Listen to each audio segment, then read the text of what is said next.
Madayi college വിവാദത്തിൽ കോൺഗ്രസിനകത്തെ പ്രശ്നപരിഹാരം നീളും. KPCC ഉപസമിതി കണ്ണൂരിലെത്തി നടത്തിയ ചർച്ച ഫലം കണ്ടില്ല. ചർച്ചകൾ തുടരാമെന്നും അതുവരെ പരസ്യ പ്രതികരണങ്ങളും പ്രതിഷേധങ്ങളും പാടില്ലെന്നും പ്രാദേശിക നേതാക്കൾക്ക് നിർദ്ദേശം നൽകി.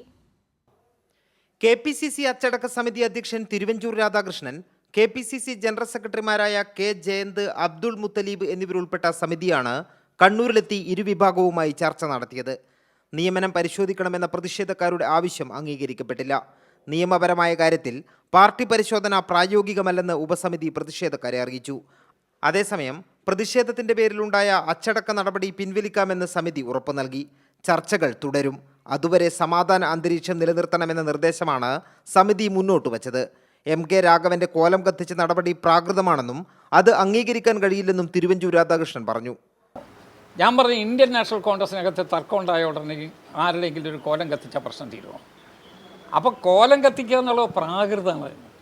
അതൊന്നും ഞങ്ങൾ യോജിക്കുന്ന ആളുകളില്ല.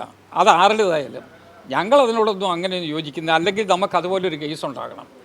അതുപോലൊരു കേസിൽ ഇപ്പോൾ ക്രൂരമായി ലാത്തിച്ചാർജുണ്ടാക്കി എല്ലാ ആളുകളെ അടിച്ച് തകർക്കും എന്നുള്ള നില വന്നു. സ്വാഭാവികമായിട്ട് സ്പോണ്ടേനിയസ് റിയാക്ഷൻ വരും, ഒരു കോലം കത്തിച്ചൊന്നിരിക്കും. അതല്ലാതെ പർപ്പസ്ഫുള്ളായിട്ട് പൊളിറ്റിക്കൽ എയിം വെച്ചുകൊണ്ട് ചെയ്യുന്നതിനോട് ആരാ യോജിക്കില്ല. പ്രത്യേകിച്ചിട്ട് പാർട്ടിക്കകത്താണെങ്കിൽ ഉൾക്കൊള്ളാനും സാധ്യമല്ല. പ്രശ്നപരിഹാരം ഉണ്ടാകാത്തതിലുള്ള അതൃപ്തി അറിയിച്ചാണ് നടപടി നേരിട്ട് പ്രാദേശിക നേതാക്കൾ മടങ്ങിയത്. ഇല്ലില്ല, അത് പിന്നെ നമ്മുടെ സമിതിയായിട്ട് പിന്നെ കൊടുത്തിട്ടുണ്ട്. അപ്പോൾ അല്ല, അത് നമുക്ക് പിന്നീട് പറയാം.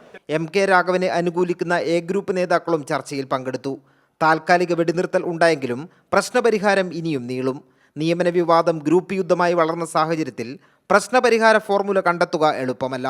കൈരളി ന്യൂസ്, കണ്ണൂർ.